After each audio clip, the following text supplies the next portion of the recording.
विवेचना में आज सम्राट अशोक की कहानी, जिन्होंने अंग्रेजों से पहले भारत के सबसे बड़े भूभाग पर किया था राज।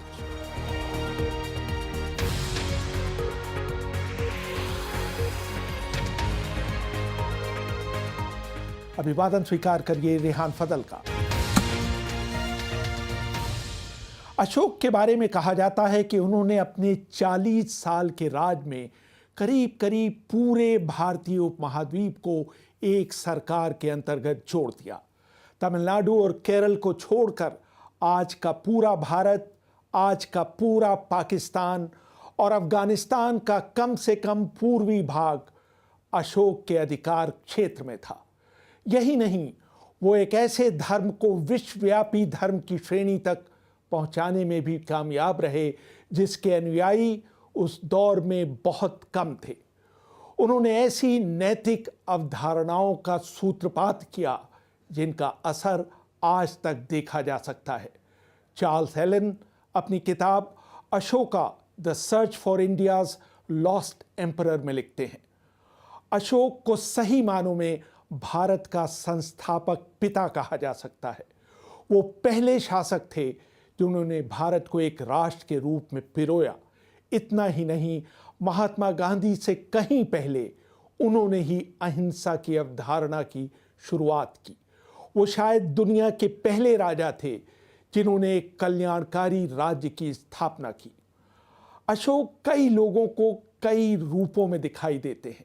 एक विजेता जिसने युद्ध की विभीषिकाओं को देखते हुए विजय को त्याग दिया, एक साधु या कहें साधु और सम्राट का अद्भुत समन्वय, एक राजनीतिक जीनियस जिसे मानवीय मूल्यों की गहरी समझ थी।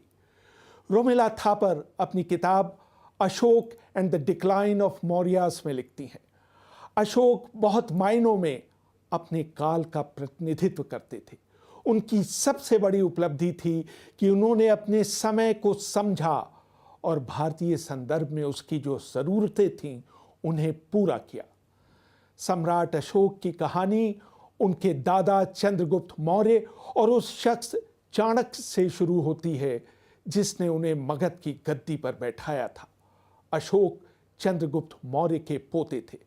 323 ईसा पूर्व में सिकंदर की मृत्यु के 1-2 साल के अंदर ही सिंधु नदी के पूर्व में यूनानी आधिपत्य समाप्त होने लगा था। चाणक्य के मार्गदर्शन में पहले तो चंद्रगुप्त ने धनानंदा के खिलाफ हार का स्वाद चखा, लेकिन फिर उन्हें हराकर उत्तरी भारत के निर्विवाद शासक बन गए। अपने 24 वर्ष के शासन में चंद्रगुप्त मौर्य की सेना अजेय रही। 305 ईसा पूर्व में जब बेबीलोन और पर्सिया के नए शासक सेल्यूकस ने सिकंदर की खोई हुई भूमि जीतने की कोशिश की तो उन्हें चंद्रगुप्त मौर्य के हाथों हार का सामना करना पड़ा। चंद्रगुप्त मौर्य के बाद बिंदुसार मगध के राजा बने। चाणक्य बिंदुसार के भी मार्गदर्शक बने। उनके पोते और शिष्य राधागुप्त ने अशोक के मगध का राजा बनने में महत्वपूर्ण भूमिका निभाई। एल बाशम अपनी किताब the wonder that was India में लिखते हैं, बिंदुसार का बेटा सुसीमा उनकी गद्दी का वारिस था और ये माना जा रहा था कि उनके बाद वो ही मगध का राजा बनेगा। बिंदुसार के उत्तराधिकारियों के क्रम में अशोक का नाम काफ़ी नीचे था। वो नाटे कद के थे और मोटे भी थे। उनको त्वचा की बीमारी थी जिसकी वजह से वो बदसूरत दिखाई देते थे। शायद यही वजह थी कि उनके पिता उनसे खिंचे खिंचे रहते थे और संभावित वारिसों की सूची से उनको हटा दिया गया था। यही कारण था कि राजधानी पाटलिपुत्र से दूर तक्षशिला में जब विद्रोह हुआ तो उनके पिता बिंदुसार ने उसे कुचलने अशोक को भेजा। उसके बाद उन्हें मध्य भारत में उज्जैन में सम्राट का राज प्रतिनिधि बनाकर भेजा गया। वहाँ विदिशा में एक स्थानीय व्यापारी की सुंदर बेटी महादेवी साक्या कुमारी से उन्हें प्रेम हो गया। रोमिला थापर अपनी किताब Ashok and the decline of Mauryas में लिखती हैं, दीपावामसा में इस शादी का कोई जिक्र नहीं है, लेकिन उससे अशोक के 2 बच्चे महिंदा और संगमित्ता पैदा हुए जिन्हें बाद में बौद्ध धर्म का प्रचार करने श्रीलंका भेजा गया। जब अशोक सम्राट बन गए तो महादेवी ने पाटलिपुत्र जाने के बजाय विदिशा में ही रहना पसंद किया। कहा जाता है कि देवी एक बौद्ध थी और उस समय विदिशा बौद्ध धर्म का केंद्र हुआ करता था। दूसरे, वो एक व्यापारी की पुत्री थी और उनकी सामाजिक स्थिति राज परिवार के लोगों के स्तर की नहीं थी। बिंदुसार ने अशोक के बड़े भाई सुसीमा को अपना उत्तराधिकारी चुना था, लेकिन 274 ईसा पूर्व में एक और विद्रोह हुआ और उससे निपटने के लिए इस बार युवराज सुसीमा को भेजा गया। ये विद्रोह पिछले विद्रोह से अधिक गंभीर था, इसलिए राजकुमार सुसीमा को अधिक समय तक तक्षशिला में रुकना पड़ा। इस बीच राजा बिंदुसार गंभीर रूप से बीमार पड़ गए। उन्होंने सुसीमा को वापस आने और उनकी जगह अशोक को तक्षशिला जाने का आदेश दिया। इस बीच अशोक के समर्थक मंत्री राधा गुप्त ने हस्तक्षेप कर राजकीय आदेश को रुकवाने की कोशिश की। चार्ल्स एलन लिखते हैं, अशोक ने अपनी बीमारी का नाटक किया और मांग की कि उनके पिता उन्हें अस्थायी राजा घोषित कर दे। ये सुनते ही बिंदुसार को मिर्गी का दौरा पड़ा और उनकी मृत्यु हो गई। जब सुसीमा पाटलिपुत्र वापस लौटे तो उन्होंने पाया कि उनके छोटे भाई अशोक ने पाटलिपुत्र पर आधिपत्य जमाया हुआ है और उसके मुख्य द्वार की रक्षा यूनान से भाड़े पर लाए गए सैनिक कर रहे हैं। 4 साल सत्ता के लिए हुए संघर्ष में पाटलिपुत्र के पूर्वी द्वार पर सुसीमा की हत्या पहला चरण था। इस दौरान अशोक ने अपने 99 अन्य सौतेले भाइयों को भी मौत के घाट उतार दिया। तब जाकर वो अपने आप को मगध का राजा घोषित कर पाए। सुनील खिलनानी अपनी किताब इनकार्नेशंस इंडिया इन 50 लाइफ्स में लिखते हैं, मारे गए भाइयों की संख्या वास्तव में 6 थी, लेकिन इसमें कोई संदेह नहीं कि गद्दी के लिए हुआ रक्त रंजित संघर्ष कई सालों तक चला था। उस समय अशोक की उम्र 34 साल थी। अशोक के बारे में कहा जाता है कि उन्होंने अंग्रेजों से पहले भारत के सबसे बड़े भूभाग पर राज किया था। जिस समय अशोक गद्दी पर बैठे उस समय रोम और कार्थेज के बीच प्रथम प्यूनिक युद्ध हो रहा था। फारस में खूनी संघर्ष चल रहा था और चीन सम्राट अपनी महान दीवार बनवा रहा था। 362 ईसा पूर्व में अशोक ने कलिंग के खिलाफ युद्ध किया था। इस लड़ाई में 1 लाख व्यक्ति मारे गए थे और इतने ही लोग युद्ध के बाद पैदा हुई परिस्थितियों से मरे थे। 1.5 लाख से अधिक लोगों को या तो बंदी बनाया गया था या निर्वासित किया गया था। मारे गए लोगों में से अधिकतर लोग असैनिक थे। पैट्रिक ओलिवल हाल ही में प्रकाशित अपनी किताब Ashok portrait of A philosopher king में लिखते हैं, सुमित गुहा उस समय के कलिंग की जनसंख्या 9,75,000 बताते हैं। अगर जनसंख्या को 10 लाख भी मान लिया जाए तो मरने वालों की संख्या कुल जनसंख्या की 20% थी, और अगर हम बंदियों की संख्या भी मिला लें तो कुल जनसंख्या के 35% लोग इस युद्ध से प्रभावित हुए थे। इस दृष्टि से इस लड़ाई को अगर नरसंहार कहा जाए तो अनुचित नहीं होगा। इस विजय ने अशोक के साम्राज्य को बंगाल की खाड़ी तक पहुंचा दिया और अगले 37 सालों तक उसका उस पर आधिपत्य बना रहा। लेकिन ये जीत इतनी रक्त रंजित थी कि इसने अशोक के अंतर्मन को झकझोर कर रख दिया। उसने सार्वजनिक रूप से उस पर अपना खेद प्रकट किया और उनके जीवन में एक बड़ा बदलाव आया। अशोक ने गौतम बुद्ध के विचारों को अपना लिया जो भारत में अभी नया नया था। अशोक के शासन के समय भारतीय समाज में जितनी विविधताएं थीं उतनी पहले कभी नहीं थी। विविधताओं से भरे ऐसे समाज को एक साथ जोड़े रखने के लिए एक ऐसी विश्व दृष्टि चाहिए थी जो पर्याप्त लचीली हो। चार्ल्स एलन लिखते हैं, कलिंग युद्ध ने अशोक को नाम मात्र के बौद्ध से एक धार्मिक बौद्ध बना दिया। उसके बाद से सम्राट अशोक ने अपने शासन को बुद्ध की शिक्षा के अनुरूप नैतिक मूल्यों में ढाल लिया। एक अच्छे शासक की तरह अशोक ने अपने आप को अपनी जनता के लिए उपलब्ध कराया, लेकिन उनके बोले हुए शब्दों को कुछ गिने चुने लोग ही सुन सकते थे। अशोक चाहते थे कि उनको पूरी दुनिया सुने, इसलिए उन्होंने उन्हें लिखित भाषा में कहने की पहल की ताकि वो हमेशा जीवित रहे। उन्होंने अपने संदेशों को प्राकृत भाषा में लिखवाया जो कि उनके साम्राज्य में बोली जाती थी। सुनील खिलनानी लिखते हैं, मौर्य सम्राटों में अशोक की संवाद शैली सबसे अलग थी।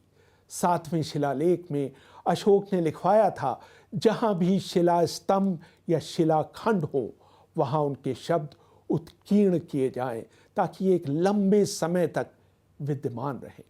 उस समय तक जब तक मेरे पुत्र या पौत्र राज करें या जब तक सूर्य और चंद्र चमकते रहें, तब तक लोग ये शब्द पढ़ सकें। ज्यादातर शिलालेखों में अशोक का उल्लेख अन्य पुरुष या वह के रूप में किया गया है, लेकिन किसी किसी शिलालेख में प्रथम पुरुष यानी मैं का भी प्रयोग है, जिससे हमें इन शिलालेखों में व्यक्ति की संवेदनशीलता की क्षणिक झांकी मिलती है। अशोक के अधिकतर शिलालेख प्राकृत भाषा की ब्राह्मी लिपि में हैं। कुछ शिलालेख ग्रीक और अरमाइकी लिपियों में भी मिले हैं। अशोक ने धम्म की अवधारणा को आत्मसात किया। धम्म आध्यात्मिक पवित्रता या पावन रीति रिवाजों पर नहीं बल्कि दुनियावी आचार व्यवहार पर आधारित था। ये विचार सहिष्णुता का हामी था और हिंसा के खिलाफ था। रोमिला थापर कहती हैं, अशोक जिन सिद्धांतों को सबसे अधिक महत्व देते हैं उनमें पहला है विभिन्न मत मतांतरों का सह अस्तित्व।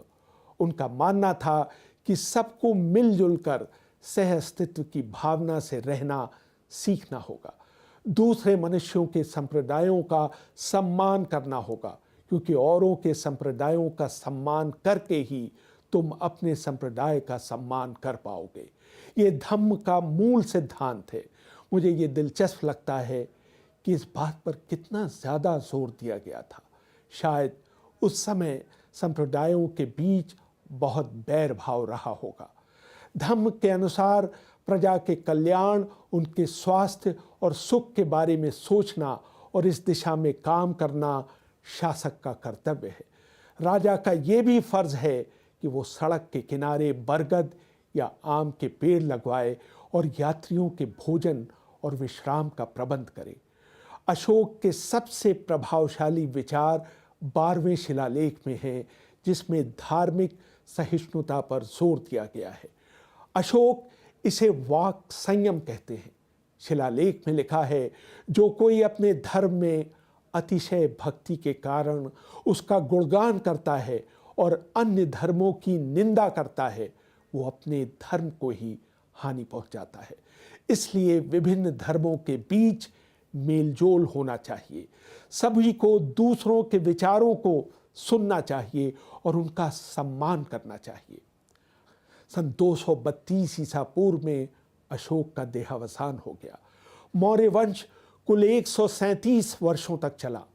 रोमिला थापर लिखती हैं, दूसरे राजवंशों जैसे हान और रोमन की तुलना में मौर्य वंश बहुत कम समय के लिए था। इसका उदय चंद्रगुप्त मौर्य की जीत के साथ हुआ था।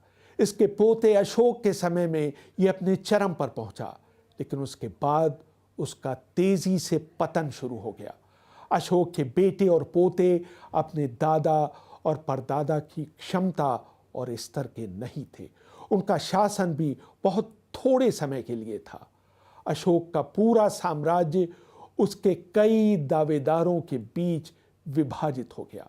उनकी मृत्यु के बाद मौर्य साम्राज्य का पतन होने लगा। अंततः अशोक को भारतवासियों ने एक तरह से भुला दिया। धीरे धीरे प्राकृत भाषा और ब्राह्मी लिपि का इस्तेमाल समाप्त हो गया और लोग शिलालेखों पर लिखे उनके संदेश को पढ़ना भूल गए। लेकिन नियति का खेल देखिए, 19वीं सदी में अशोक की दोबारा खोज की ब्रिटिश इतिहासकारों विलियम जोन्स और जेम्स प्रिंसेप ने। उन्होंने ब्राह्मी लिपि का मतलब लोगों को समझाया। भारत की आज़ादी से सिर्फ 1 महीने पहले जुलाई 1947 में संविधान सभा में बोलते हुए जवाहरलाल नेहरू ने राष्ट्रीय झंडे का डिज़ाइन तय करने के लिए एक प्रस्ताव पेश किया, जिसमें अशोक के चक्र को भारतीय तिरंगे के मध्य में जगह दी गई।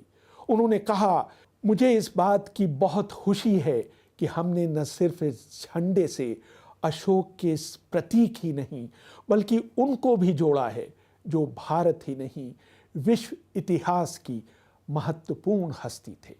भारतीय लोगों के लिए अशोक इतना प्रेरणादायी व्यक्तित्व था कि भारत के पहले प्रधानमंत्री जवाहरलाल नेहरू ने अशोक को कमोबेश नए राष्ट्र के संरक्षक संत का दर्जा दे डाला। अशोक के 4 सिंह न सिर्फ भारतीय डाक टिकटों पर अंकित हैं, अपितु भारत का ये राजकीय चिन्ह संपूर्ण भारतीय जीवन का अभिन्न प्रतीक चिन्ह बन गया है। ये शांतिपूर्ण सहअस्तित्व का प्रतीक भी है। सार्वजनिक जीवन में भी संयम और आत्मनियंत्रण का सम्राट अशोक का संदेश आज भारतीयों के लिए चेतावनी भी है और प्रेरणा भी। रेहान फजल, BBC दिल्ली।